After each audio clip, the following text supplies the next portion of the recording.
Hello, everybody on Facebook. Thank you so much for joining us today on Thursday, June the 4th. I am Quincy Armour. I am the Artistic Director of Black Theatre Workshop. And this is now the third installment of our In Conversation With series that we've started since our quarantine lockdown. Really looking forward to spending some time with our guest today, who I'll tell you all about in just one moment. But I first just want to say that it's been a rough little go for these past few weeks with the state of the world for a couple of reasons. We are thinking about our brothers and sisters in the Black communities the world over. We stand with you, beside you, for you, and just thinking of everyone and everything, and solidarity among us all. But today is a really exciting day because I get to spend a little bit of time talking to a gentleman who I admire and respect and appreciate so very much. He is a brilliant actor, poet, playwright, teacher, guide, inspiration, so many things about this gentleman. Many of you will know him from the recent production of the National Arts Center and the Centaur Theatre in association with Black Theatre Workshop that we did in the fall of 2015. It was Janet Sears' The Adventures of a Black Girl in Search of God, which he originated the role of the Bendigo when it was done in Toronto several years earlier. That's when I got to really work on stage with him for the first time, and it was one of the most rewarding experiences professionally and personally that I've ever had. I adore him. I could talk so much about him for a very, very long time, but I'm going to just introduce him to you now and let him talk about himself, because you want to hear from him and not from me. So everybody, please welcome my esteemed guest for today, Mr. Walter Borden. Walter. How you doing, Quincy? I'm doing all right, Walter. How are you? Hanging in there. I hear you. I hear you. That's usually like just where I start. You know, it's been quarantine and then some with what's going on in the world, especially for people in our community. So, how are you doing? Well, actually, you know, I'm probably doing like in some ways like everybody's doing, but all in all, for me, I'm doing very well. I said I've said to myself during this whole time, I know that everybody has to deal with it personally. You know, Yes. It's one of those things. And I watch what everybody's doing, you know, the Zoom things and all like that. And for me personally, it's been a time of tremendous introspection. The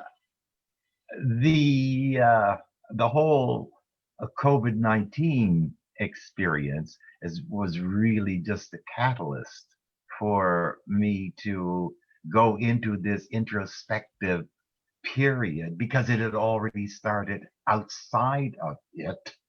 And this just seemed to be, like I say, the catalyst that made me really go full tilt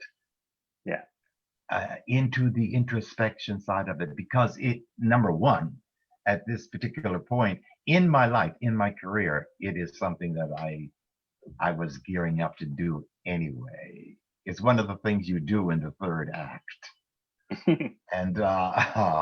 And having entered the third act and finding myself on center stage, I said, oh, I better do something, okay? Right. And yeah. So it's been very good for that. Wonderful. What we're going through, you know? Yeah. Oh, absolutely. Absolutely. I think there's a lot of that going around. I also got very, very introspective. And for a while there, it was not so bad. Like people would be asking how things are going. And I would even be thinking about how things were going. And it was always a thing of, you know, I would say to people, there are good days and bad days. Fortunately, there are more good days than bad days. And then at some point, especially over the course of the past couple of weeks, I think that started to shift for me. And I needed to even more so pull back and take some time and just be and process.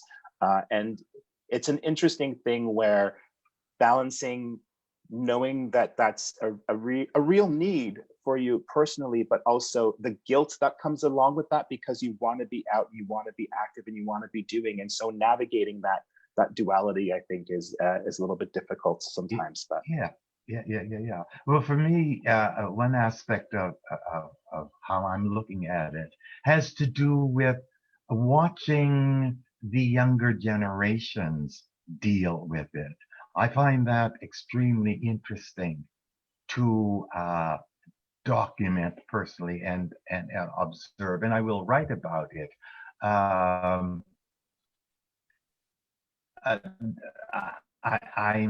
looking at them because I know that that is totally new to them.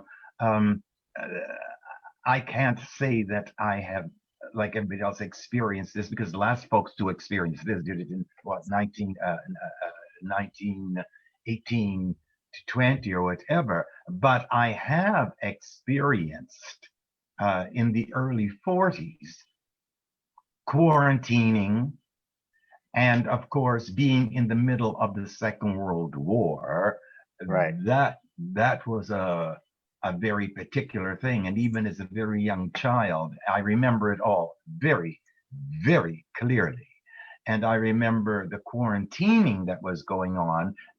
That was because of the many diseases that were running around at the time, for which there was no vaccine. And somewhere in the deep recesses of my mind, as soon as this particular event happened, this COVID-19, and all the quarantining associated with it, all of a sudden I remembered very clearly the whole ambiance that was around during the quarantining in the early 40s. And I was kind of struck that it just suddenly came back. It had been like buried inside there, and buried when I was a little child, and it all came back. I remember it so much, and but watching people be faced with it for the first time, with nothing at all to compare it with, and how it impacts and has impacted upon the daily lives of young people, younger than I, particularly those in the the artistic world,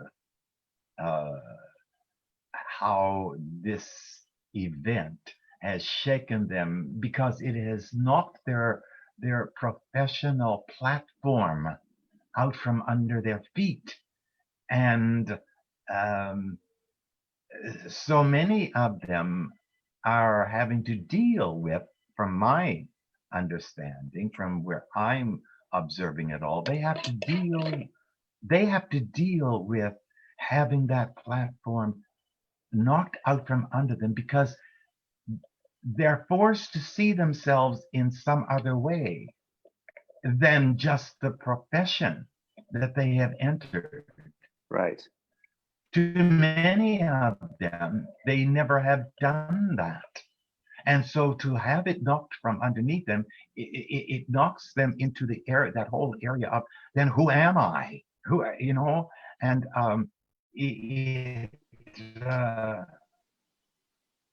I know that it is a tremendously difficult thing with which to deal, but I'm watching very closely.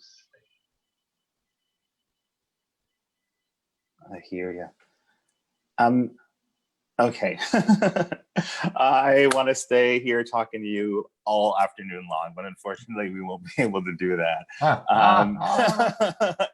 We can go on and on, you and me, Walter. Yes, But indeedy. but because there's a lot of people who want to hear a little bit more about the Walter Borden that they might be unfamiliar with. I know we have a lot of our emerging artists from our mentorship program, or just who work with us at Black Data Workshop, who are very interested in learning a little bit more about you and your career, particularly in those early years. So I wanted to ask you a little bit about the beginnings of your career, because I know that you studied in New York, and then you came back up here, and I think you started to work first with the Neptune Theater in Halifax. That's right?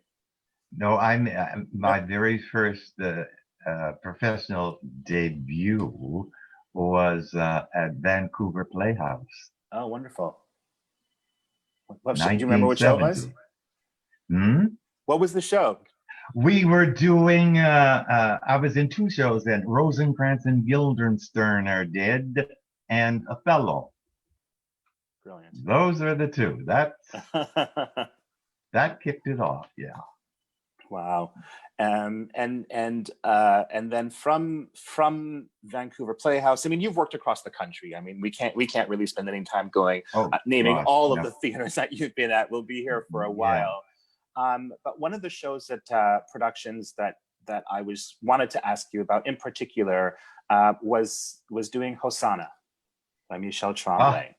And to talk about what it would be like to play in that show, given that subject matter at the time that you were doing it in. What was that experience like in Hosanna?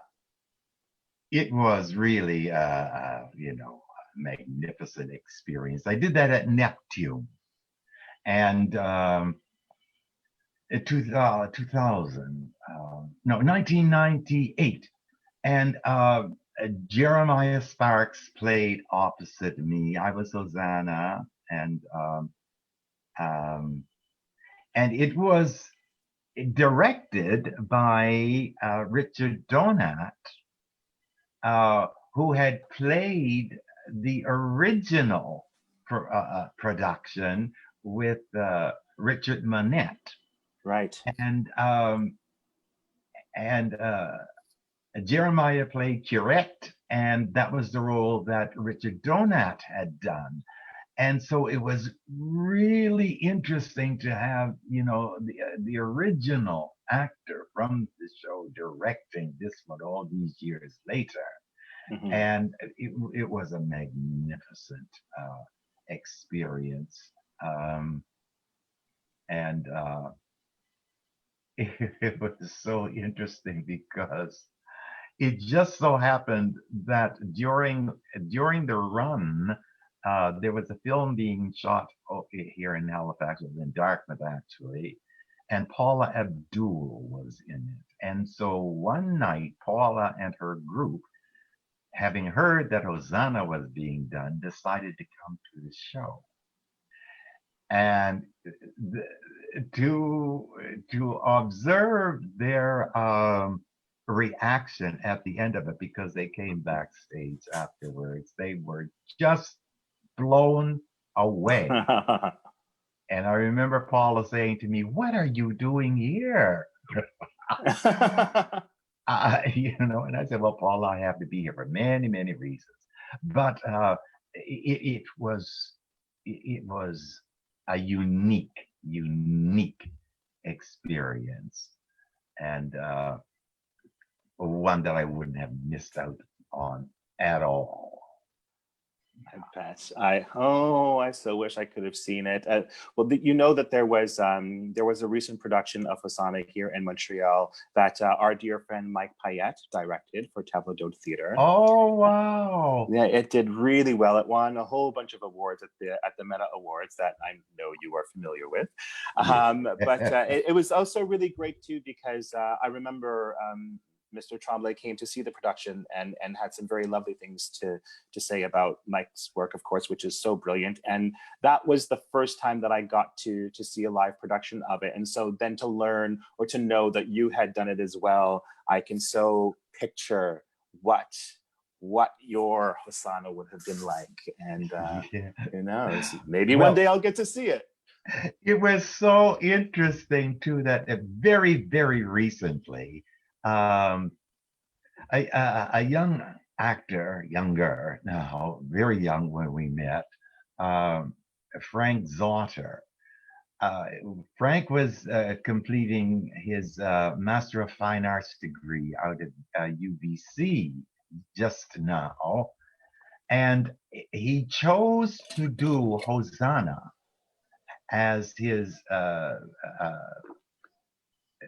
like the work that he was going to be judged on. This was his project, and we talked about it some while he was preparing it, and then he did it and received very, very high marks for it. It got him, it was his thesis and work, and it, you know, he he was very successful in that. But associated with the performance and defending his thesis connected with Hosanna, um, the second part of what he had to do was to do a seminar on someone who had impacted his life, his artistic life, um, Okay. to do this seminar. And he chose to do it on me. And because Frank and I have, we first acted together in Romeo and Juliet at Neptune Theater in 1996, and we have maintained this very close relationship ever since, and being mentor and all that kind of thing. So it was just so interesting to me that the work that he had chosen to do was Hosanna. He knew that I had done Hosanna back in the day, Right. and now he was doing the seminar on the actor who had mentored him and had done the same production. It was really fascinating. It was mind blowing for me to find myself in that position in somebody's life. Right. But yeah, that was for me a very interesting connection between the two productions of Hosanna, with him doing it now, me doing it then, and it seemed as if it was the two bookends for this particular relationship that has spanned from 1996 to 2020. Wow, that's so great. And you're touching on something that I kind of want to, that's a nice segue into what I wanted to ask you about, because it's a full circle kind of thing that you're talking about here with Hosanna and yourself and Frank in that role. But I also want to talk to you, of course, about Tightrope Time, because Tightrope Time is it's a special work for many reasons. One of them, of course, being that it was one of the very first pieces in Canadian literature that focused on Black male homosexuality. Mhm. What for you was the impetus to create Tightrope Time? Okay. Tightrope Time started out as my attempt to write what I hoped would be a book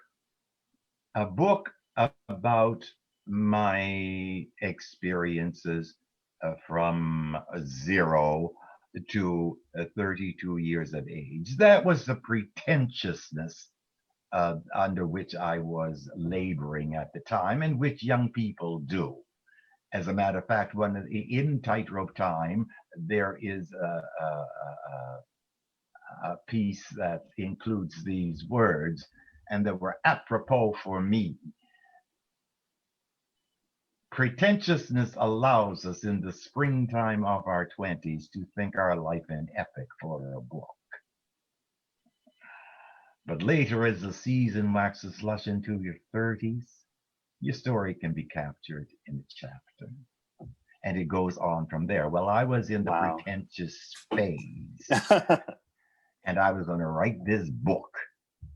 I had very recently returned from Vancouver, which is another whole story altogether. But I sat there up on Windsor Street, not far from where I am right now, in 1974, and started to write. And for some reason, I wrote it. What came out as poetic narrative, because that's how I think. Anyway, I sat down on paper. I sang a song of hungry, sweaty summer afternoons, of burning seaside sands and asphalt anger that parched their way to after-hour cool. When pacified, I watched the neon ripple, the pavement rise and fall, and grotesque images dine on macaroni and each other, then drift. I wondered why I took the fall by the parachute.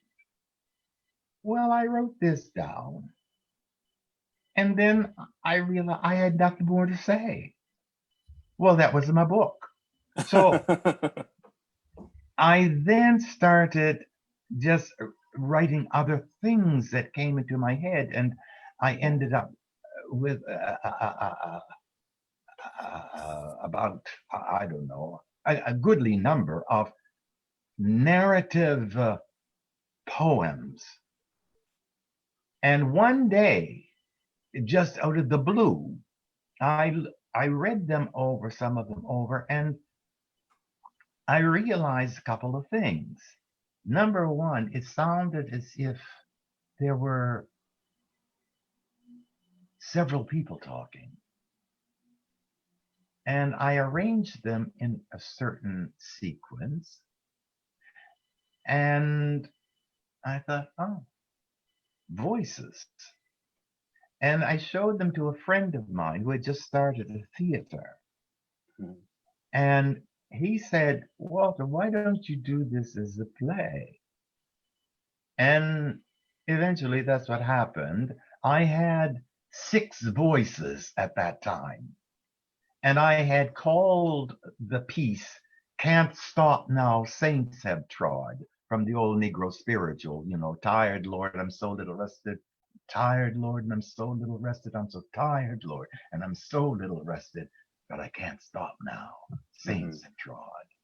And that was the first outing of what became Tightrope Time, because in very quick fashion, 3 more voices came, so that I had 9. Then 3 more voices came, and I had 12. But the last 3 voices that came, and they bounced into my head in 1986, were the 3 most difficult voices. Why is that? Chuck the Hustler, 80 the over-the-hill hooker, and Ethiopia the drag queen. And they caused me a great deal of anguish to release themselves. And I have a friend here in Halifax now, Astrid Brunner, and I had just met Astrid and her husband at that time. And she was a critic and a great lady. And so they watched the development of these characters. As a matter of fact, her husband took the first photos of these characters. I dressed up in certain ways, and he took these photos. They were difficult because they were the ones who were ultimately defining very, very important aspects of my psyche. And I had met these people uh, over my course of time, I had Hmm. met these characters, the hustler, the hustlers, and they were my friends on the street in Vancouver and Montreal and Toronto while I was doing my other uh, thing, my acting, whatever. These were the people with whom I traveled. I met the 80, the over the hill hooker. You meet 80 and she's celebrating her 50th year in the business. And she has wisdom. Mm. Her motto is necessity will kick choice in the ass 25 times a day, changes all our preferences into adjustments. That's 80. Right. And Ethiopia, uh, I love her, the drag queen. She considered herself the empress of pathos. She Hmm. was a singer in the club, and that's where you meet her. Well, these characters. So, oh, what I'm getting at is that over the years, because Tightrope Time, it had the title had changed to Tightrope Time. It eventually ended up to be the Epistle of Tightrope Time, because what happened was that over the years, various characters merged into each other. New characters was born, and the last character was born. Um, a couple of years ago, Black Man Talking, and what had happened was that in the original, from the beginning, there was the character, the young man that was called the host. It was you were hearing his story, and he was telling who he had met, and so it was always looking toward the future. Tightrope Time kept growing and growing and growing. It wasn't like coming back and, people say, I rewrote. No, it was always being added to. From 1974, August the 4th, 1974, until uh, uh, this year, February of 2020, when it was completed. Wow. And the main character was the last character that was there was Black Man Talking. And when he was introduced, it changed everything about the play for me, how I present it, because it was what had happened over those 46 years was that the young man who was the host had become Black Man Talking, the griot, the old one. It was now all seen. He had merged into him, become him, and he was now telling the story of Tightrope Time. And that is how it is now, because I've just finished it after 46 years. Wow. So, oh, I hope we didn't lose you there. I think our connection just got really bad there, but I'm going to hope that you can still hear me, because my question then, Walter, is I can hear February. Great. So it's now finished. So that means that when we are able to finally start doing theater in the way that we like to do theater, will we get an opportunity to see you present the completed version of the Epistle of Tightrope Time? Well, of course, because that was one of the things in my plan. I was in discussions with Peter Hinton, and I were working on this. Wonderful. And that was one of the things I said to him. Now it is very important that Black Theater Workshop do this, because I did it for Black Theater Workshop Mm-hmm. in 1987, and the difference now is so great, and yet it's the same thing. Yeah. And it is necessary that it be done there. Yeah, I think so too. Absolutely. Because I remember seeing the last time it was done at Black Theater Workshop that Chimwemwe Miller performed it. With Exactly, Jason when Jim Selman did doing it. the music. Yes. And Exactly. and that's Uh, the only time that someone else has played it. is that Jim's the the only only time? one. Yeah, That I did not know. yeah. What was it like for you to watch him play that part? It was fascinating. I remember telling him afterwards, I said, "Oh my God, Jim. Like, I didn't realize that it was so dense. Wow. Because it was me, it was coming out of me to hear him do it and give it back to me. I'm thinking, how are you remembering all the what? It was fascinating. Uh, and I, yeah, I was really pleased with him, and he knows I was too. Uh, it, but Audrey Zena Mendiela. Audrey Yes. knows me very well with this. She's come through walked a long part of the journey with me Hmm. with tightrope time.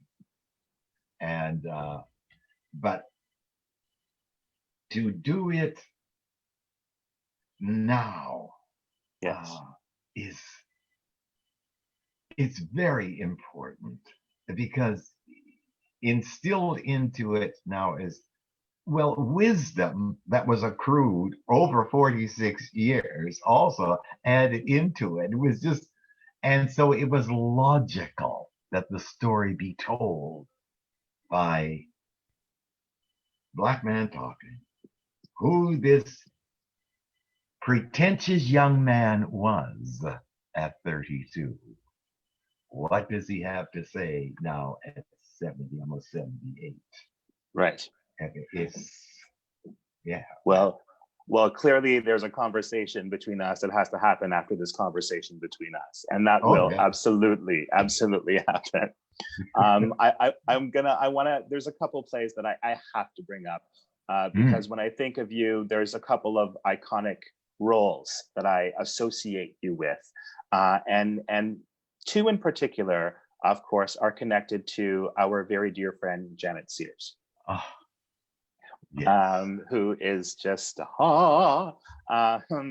I of course for those of you who are watching, I'm talking about in particular playing Canada in Harlem Duet and playing a Bendigo in The Adventures of a Black Girl in Search of God. First of all, Janet Sears.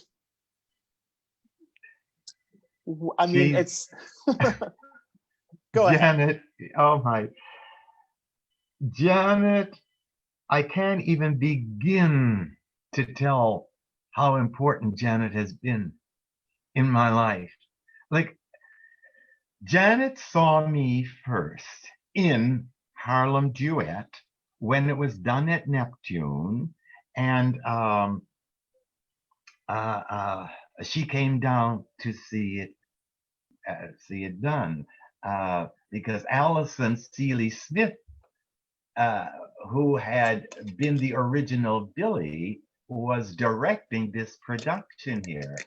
And so Janet came down, and after the show, we were talking, and she said to me, "I'm writing a play,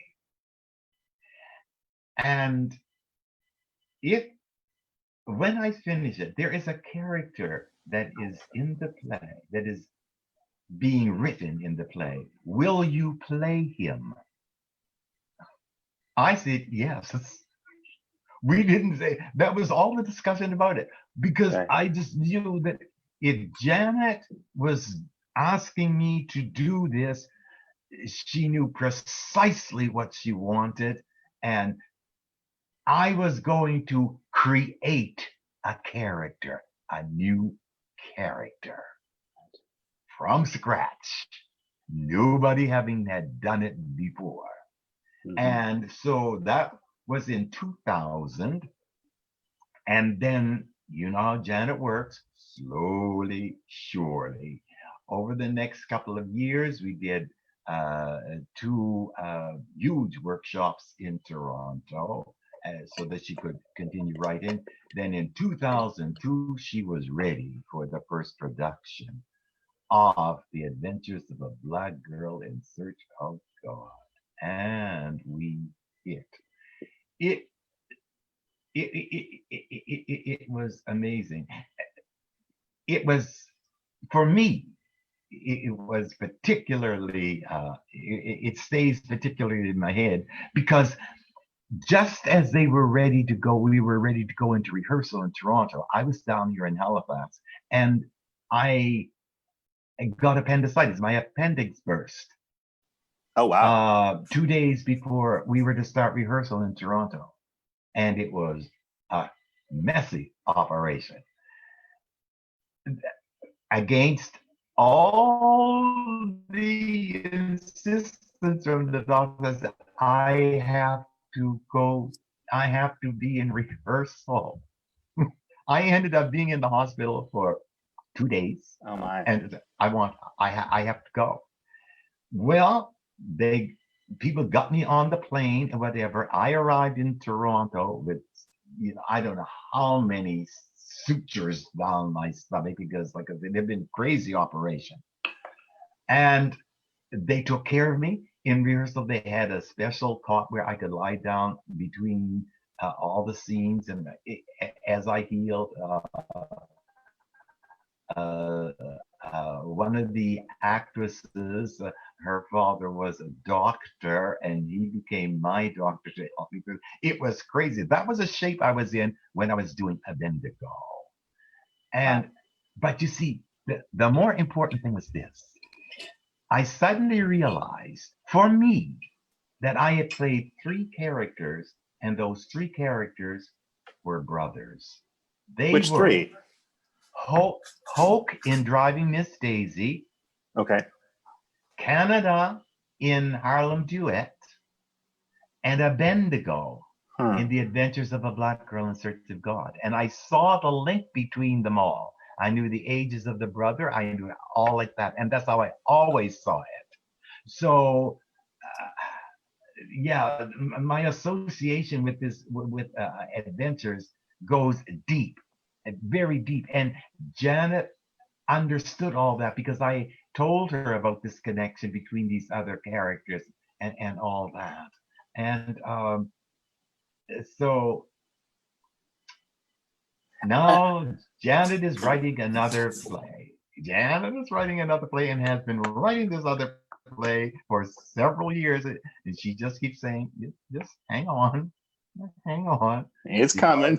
She's writing another role in there. And I'm saying, well, Jenny, better hurry up. Like, but I can't wait.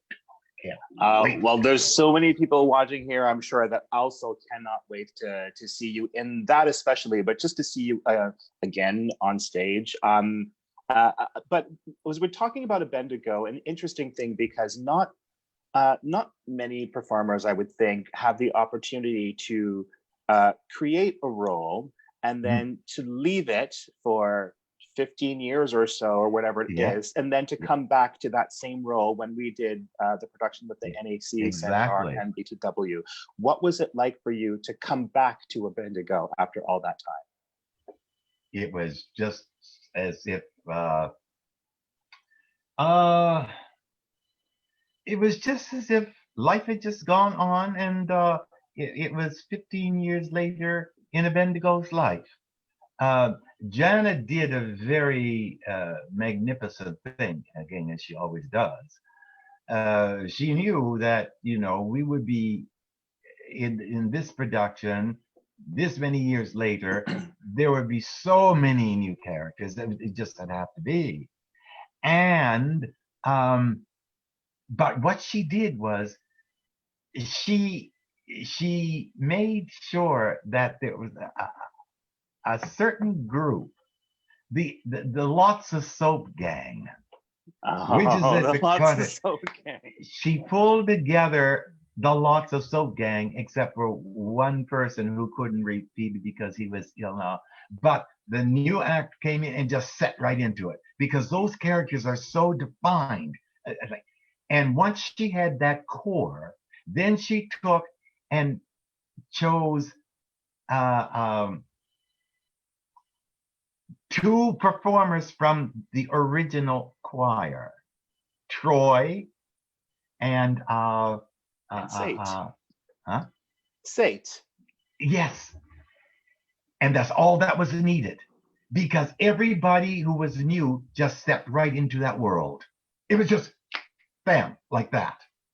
And so it had exactly the same flavor that the original had. Yeah. You know what's interesting is, I mean, I was in this new production in 2015. I did not get an opportunity to see the original production in Toronto and either incarnation of it.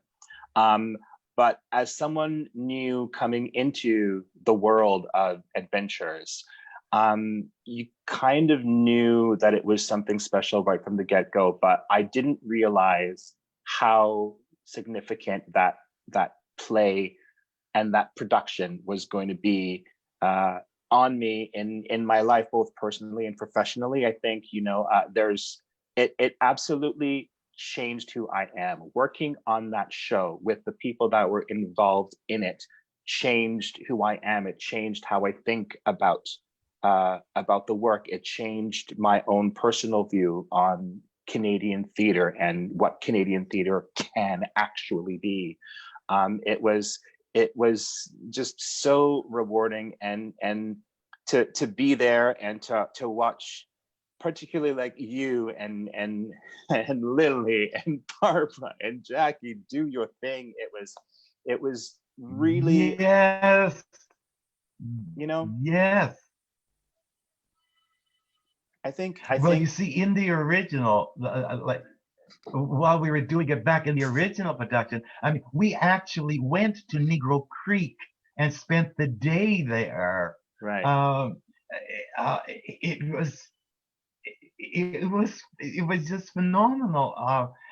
And it goes to the heart, really, of my understanding of theater for me. I've done many, many, many, many roles, but it goes without saying that the moment I step on stage with what they would call a black production, I know where I am. I Right. know where I am. There, I can call on all the nuances of me and mine and infuse it into the character and characters that I'm playing. Um, and it's like I say, having done so many roles, stepped into so many characters, and loved doing it, and always knew why I was doing it. I always know why I'm doing a particular role in a particular play, because for me personally, um, my work in this art form has to live in the same place as my work as an activist. Right. Always. It defines what roles I choose. It defines how I'm going to approach what what am I supposed to be teaching here. When I left the work world, other work world, and went full tilt into the acting world, I always explained to people that all I was doing was changing my classroom because Hmm. above everything, I am a teacher. I taught in a regular school room. I taught wherever I had to be physically as a social and political activist, and then realized, certainly had known it in one form or another from the time that I was 11 and did my very first performance, that it wasn't that I was going to be an actor. I was going to be using the craft of acting to define my work as a teacher. A Right. teacher in the classes of social and political activism. And therefore, my work on stage has to, in some way, convey my original profession, which is teaching.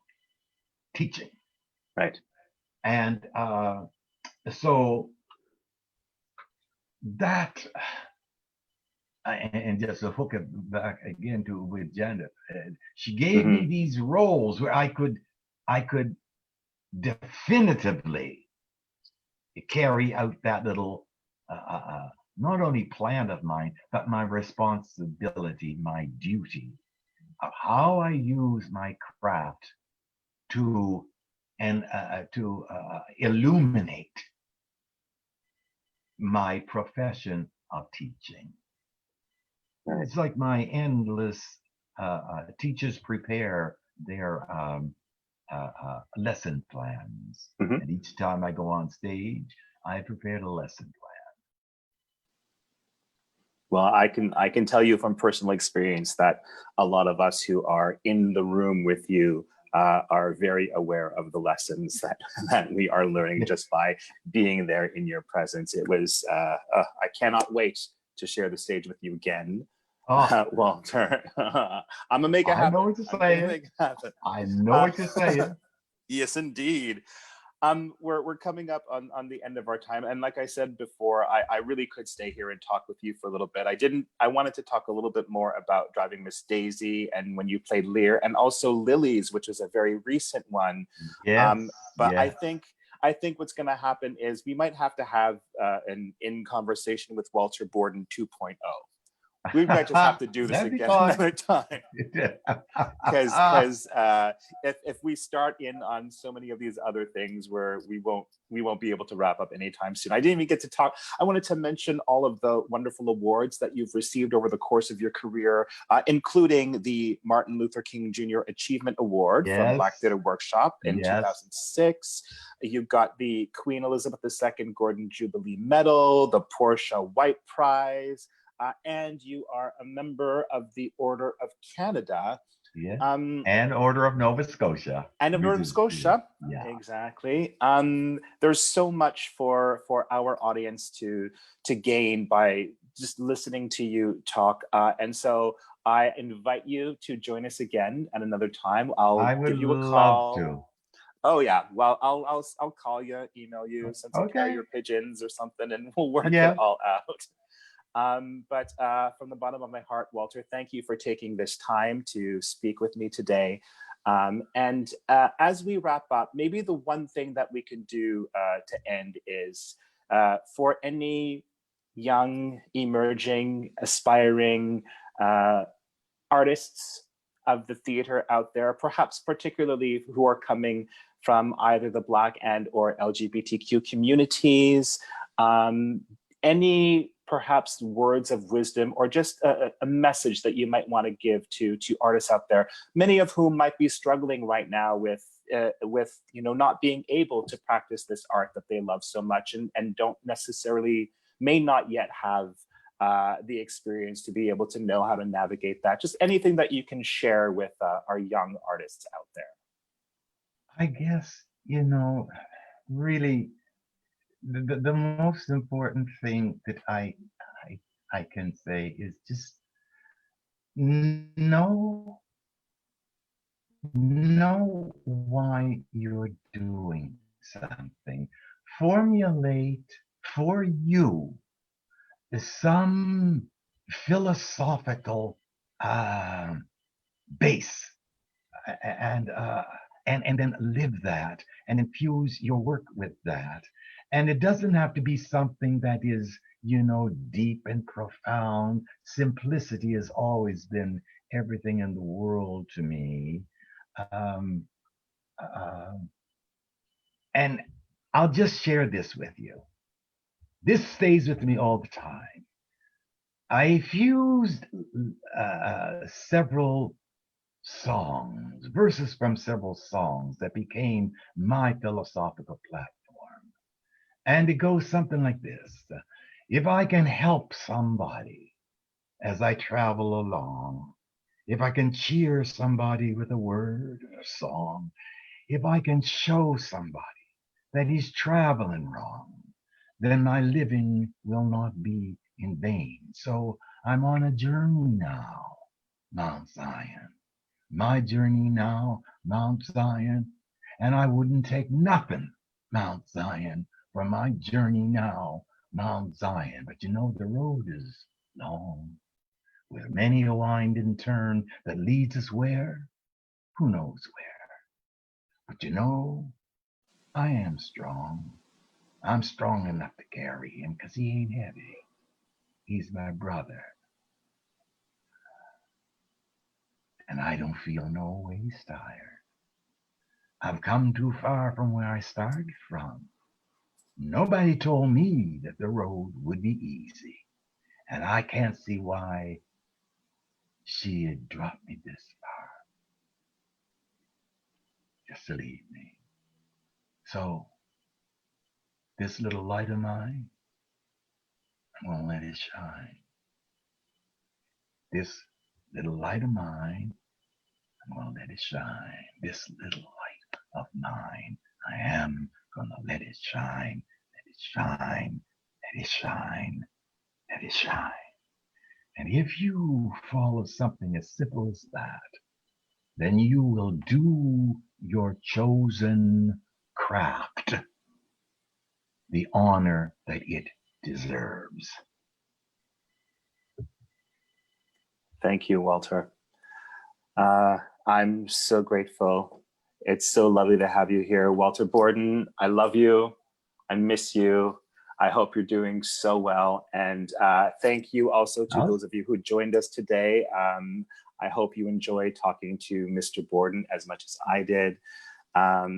You have all my gratitude and respect, Walter, and I cannot wait to do this with you again.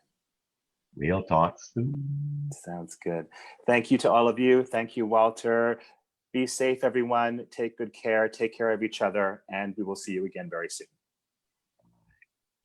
Bye-bye.